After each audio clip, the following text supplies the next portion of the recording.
Gandang umaga! Good morning guys! Welcome here in VS Vlogs. Nandito na naman tayo para sa ating vlog for today. Kasi maraming nagtatanong guys. Maraming nagtatanong, hindi ko sila masasagot lahat. Kasi nag-PM doon sa aking YouTube. So, hindi po tayo makasagot kaagad doon kasi sa YouTube po ay maraming pinagbabawal si Lolo Whitey. So, ngayon, dito ko sasagutin sa inyo yung mga nagtatanong sa akin, paano nga daw ba ako nakapag-apply ng trabaho dito sa Australia at paano ako nakarating dito. So, anyway, yun ang pag-uusapan natin ngayon, guys. So, makinig yung mga nandyan kung paano nga ba ako nakapunta dito sa Australia. So, lingid, apply ng trabaho dito sa Australia, guys. So, nag-apply ako ng trabaho dito sa Australia, guys. Mayroon ditong iba-ibang klaseng kung paano mag-apply. So, ang case ko naman, guys, ay yung resume ko, pinadala ko sa husband ko doon sa company na pinapasukan niya. So, ngayon, pinabigay doon sa manager kasi nga nag-hiring ng production doon sa mushroom. So, dinala ng asawa ko yung aking resume. At nung binigay yung resume doon sa manager, ang sabi ng manager, okay, antayin na lang at i-schedule yung aking interview. So, ngayon guys, nag-aantay ako. Siguro after 2 days, may tumawag sa akin sa telepono. Oh, oh my God, may tumawag sa akin guys. Ang slants magsalita. So, ngayon guys, yun na yun sila. Tumawag yung admin, yung HR. Tumawag sa akin. Nagtatanong ako ba daw ganito, ganyan. Tapos, interview na pala yun guys. Di ko alam na yun pala interview na. In-interview na ako doon sa cellphone pa lang. So, tinanong ako kung ano yung mga experience ng trabaho ko. Ano po yung ilang taon ako nagtatrabaho ng ganon. Tapos, tinanong ako kung ano yung mga allergy meron ako. Ganyan-ganyan. Takot ba raw ako sa height? Ganyan yung tanong guys. So, ako naman, hindi diretso na makakasagot sa mga tanong niya. Kasi yung accent, guys, hindi ko talaga maintindihan. Talagang dumugo talaga yung ilong ko ng sobra-sobra. Kaya ako naman, overconfident masyado. So, pag hindi ko naintindihan, so, I'm sorry, sir. So, sinasagot naman niya ulit yung pag sinabi ko, I'm sorry, sir. So, it means na hindi ko naintindihan. So, inuulit niya. Akala ko, guys, bagsak ako. So, ngayon, sabi niya sa akin, hindi niya yung email address ko kasi mag-i-email daw siya ng application form. So, binigay ko naman yung email address ko. So, nung binigay ko yung email address ko, may sinend siya sa akin doon na application form kailangan kong fill upan to confirm na makarating ako sa schedule na yan, na final interview. So, ngayon, ang ini-expect ko guys, meron pa akong final interview pagdating doon. So, nakikita ko doon sa form na fill upan ko, merong nakalagay doon kung ano yung mga requirements na kailangan kong dalhin pagpunta sa interview. So, kung ano yung dapat kong isuot. So, nakita ko na doon na casual dress, tapos with comfortable shoes, ganyan lang.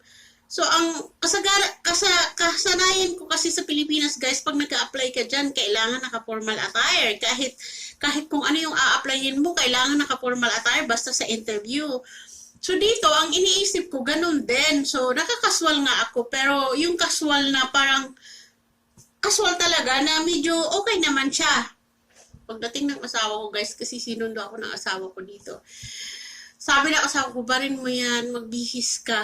Kasi ako nga, pag nagpa-interview ako dito, naka-shorts.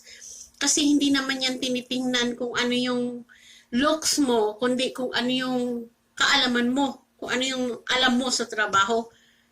Oh, todo pa, ganda pa ang lola niyo, tapos wala lang din pala, di naghubad ako. Di, pagdating ko doon guys, kasi on time talaga ako, alas 3 ng interview ko, pagdating ko doon sa interview, binigyan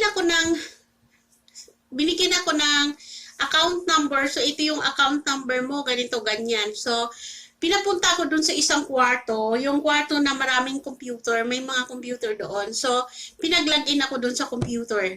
Tapos, nung nilagin ko yung account binigay sa akin, nakita ko yung application form doon na ang dami kong fill upan doon sa application form. So, pinilapan ko lahat. Tapos, nakalagay doon yung hinihingi yung account number ko, yung bank account, at saka BSB number sa bank account, TIN number, siningi. So, kailangan mong ilagay doon sa computer na pinil-upan mo. And then, after that, wala na palang interview nangyayari. So, yun pa lang sa telepono pa lang, pasado na pala ako sa interview. So, nung pagpunta ko pala doon sa opisina, para mag-fill up doon sa pinapafill upan nila na sa akin ay formal na application, tapos yung bank account ko para doon nila ipapasok, yung superannuation ko, lagay ko doon yung aking superannuation number at saka yung aking TIN number. So, yun na pala yun, guys. So, ang ano lang, binigyan ako ng schedule na alas 4 ng hapon hanggang alas 12. So, doon kami hindian.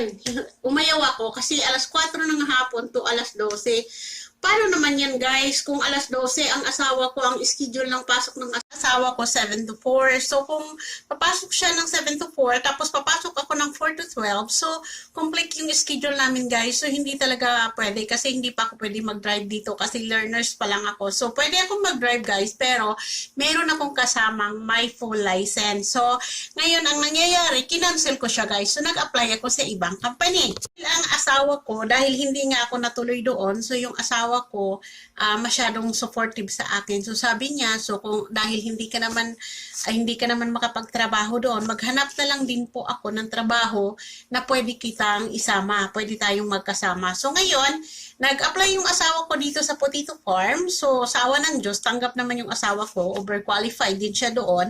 So gustong-gusto siya ng company. So ngayon, sabi niya, kung ang sahod ko dito sa isa kong pinapasukan ay 38. Sahod niya kasi doon sa mushroom. Ang sahod na ibibigay sa kanya dito sa bagong company is 36. So, medyo mababa ng $2. So, dahil nga dalawa kami makapagtrabaho, sinabi niya doon sa company na pinasukan niya kung pwede na i-hire din ako doon kasi hindi nga ako pwede pang mag-drive mag-isa. Kung gusto talaga nila na doon siya papasok, apply siya doon. So ngayon, sabi ng manager, sige, papuntahin mo dito, magdala ng resume. So ngayon, pumunta kami dalawa ng asawa ko doon sa opisina.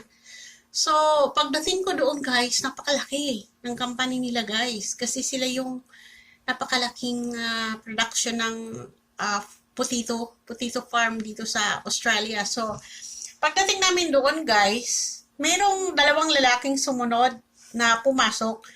Kaming dalawang mag-asawa nandoon, tapos yung manager, nag-usap kami. Tapos may dalawang lalaking pumasok na akala ko, aplikante din. So pagpasok, nakipag-shake hands pa. So ngayon, uso na yung COVID nung time na yun, guys. Kasi March lang yun eh. March lang yun. So, ngayon, nakipag-shake hands pa. Akala ko mga aplikante din. Hala, guys, nagulat ako nung after ng interview, after ng na-hired na ako, andun lang yung dalawang lalaki na nakaupo din. Nakala ko sila din ay interviewin. Hindi, kasi yun pala, yung isa may-ari at saka yung isa, operation manager doon sa production line. Yung isa yung may-ari, nakipag-shake hands pa sa akin, OMG. Nung nasa sasakyan na ako, guys, tsaka ko na na-realize, na-amaze ako. Alam niyo kung bakit? Na-amaze ako, guys. Napaka down to earth, mabait sila, guys. Yung company na, sino ba naman ako? Akong hindi tapos na mag-aral at walang narating sa buhay. Makilala ko yung may-ari, in-interview ako ng ganon, kasosyal na mga tao. Tapos nakipag-shake sa akin yung may-ari. Overwhelming talaga ako, guys. Nung nasa sasakyan ako, sabi ko talaga sa asawa ko, OMG, I can't believe, bibe. I can't believe that I can shake hands to the owner of that company. So yun na, sobrang amaze ako kasi dyan sa Pilipinas, pag nag-a-apply ka sa HR, OMG. Ayoko na lang magsalita, guys, pero ang dami kong na-experience na mga HR, napakataas ng kilay. Talagang nanginginig ka sa takot sa kaharap mo pala yung HR. Sobrang taray, as in. Tapos, pag na-interview ka na hindi ka nakapag-ahit, nandyan ka na, pauwiin ka, pag-ahitin ka pa. Pag hindi ka nakapag-gupit, nandyan ka na sa harap, pag-pagupitin ka pa, babalik ka na naman next week. Hindi ba ganila naisip? Yung pamasahin ng tao pagpunta doon, yung effort na inano ng tao pagpunta doon, tapos ganon, guys. So, dito na-amaze ako dahil ganon nga ang senaryo nung nag-apply ako. So, nung nag-start ako ng trabaho, guys, ang inisip ko na mag-i-enjoy talaga ako dito sa lugar na to kasi iniisip ko, ganon ka overwhelming, ganon ka warm yung pagtanggap sa akin ng may-ari ng kumpanya at sa magiging katrabaho ko. Doon ako nagkamali, guys. Kasi, ako lang mag-isang Pinay sa trabaho. Siguro lahat ng mga workers lang naman nila ay nasa 60. Pero mag-isa akong Pinay. Kasi yung mga kasama ko doon, guys, konti lang din ang Australian. Kasi ang mga kasama ko doon, iba-ibang lahi. Galing sa Turkey, galing sa New Zealand, galing sa UK, galing sa Canada, meron akong kasamang Irish International, meron akong kasamang Dutch. Kaya magkaiba-iba yung dialect doon. Kaya kami doon lahat, palisang laway, kasi hindi kami nag-uusap kasi ang English namin limited. So, ganun ang nangyari. So, yun ang pag-apply ko ng trabaho dito sa Australia, guys. Yung tips ko sa inyo, guys, sa mga kababayan ko dyan na gustong pumunta ng Australia, meron po tayong opsyon. Sad to say, sinasabi ko na sa una kong mga vlog na ang Pilipinas ay hindi po siya eligible country para makalabas-pasok dito sa Australia na automatic tayo pwedeng kumuha ng working visa at papasok sa Australia. No, kasi hindi tayo eligible country. Pero, meron pong opsyon para tayo ay makapasok dito sa Australia. So, sasabihin ko sa inyo kung ano yon. Either pwede kayong skilled workers, pwede kayong pumasok ng Australia, o student visa, pwede tayong pumasok ng Australia, or nakapag-asawa ka ng taga-Australia na citizen dito, pwede kang pumasok ng Australia. So, huwag mawala ng pag-asa, guys. Kung ikaw ay skilled workers, nasa edad 30 to 35, grab mo na. Pero take note, dapat meron kang sapat na pera sa bangko worth of 175k kasi $5,000 ang ating show money dito sa Australia. So, make sure na ang iyong bangko ay malamang pera kasi ang show money ay napakahalaga. Mag-a-apply ka ng working visa dito sa Australia for skilled worker. Kailangan po yun kasi hindi po sila pumapayag na wala ikang pera sa bangko kasi ayaw nilang maging palaboy ka pagdating dito. At kung student visa ka naman, ganun din ang kailangan. So, ano pang inaantay? Alam kong dyan sa Pilipinas, mga kababayan natin maraming mga tapos mag-aral. Most especially engineer, IT, or nurse. Marami tayo dyan sa Pilipinas na mga nursing na gustong mag-apply abroad. Kung wala ka pang 35 years old, grab mo na kasi pwede ka dito. Pero yung sinasabi ko, make sure na meron kayong sapat na fund sa bangko para ma-approve po yung working visa ninyo. So, isa pang tip, guys. Once na pumasok ka ng Australia, dapat marunong po kayong mag-drive at may lisensya kayo galing sa Pilipinas. At hindi lang lisensya, baka mamaya magpagawa ka sa rekto. No, hindi po. Kasi kung may lisensya ka, pagdating mo dito sa Australia, pwede kang kumuha ng lisensya pagdating dito. Pero make sure na alam mo yung mga road rules. Kasi yun ang importante, guys, kasi kailangan mo mag-exam bago kanila bibigyan dito ng lisensya. Kasi po, ganito po yun. Kung wala po ikaw lisensya, pupunta ng Australia at mag-a-apply ka lang po dito sa Australia. Alam niyo kung bakit ko sinasabi sa inyo na kailangan marunong mag-drive? Kasi dito sa Australia, wala pong mga commute, guys. Walang bus, meron namang bus, merong taxi, pero doon sa mga areang pasukin, halimbawa, makapag-apply ka sa mga area na medyo paloob, so kailangan mo talaga marunong ka mag-drive kasi merong mga kampanihan nire-required na may sarili kang sasakyan. So pagdating sa sasakyan, guys, don't you worry, guys, kasi ang sasakyan dito napakamura. Nakakabili ka sa iyong show money, guys, pwede ka pang bumili ng sasakyan dyan. Napakamura ng sasakyan dito sa Australia. So ngayon, dapat marunong kang magmaniho kasi pag marunong ka magmaniho at alam mo yung road rules, madali kang mabigyan ng lisensya dito.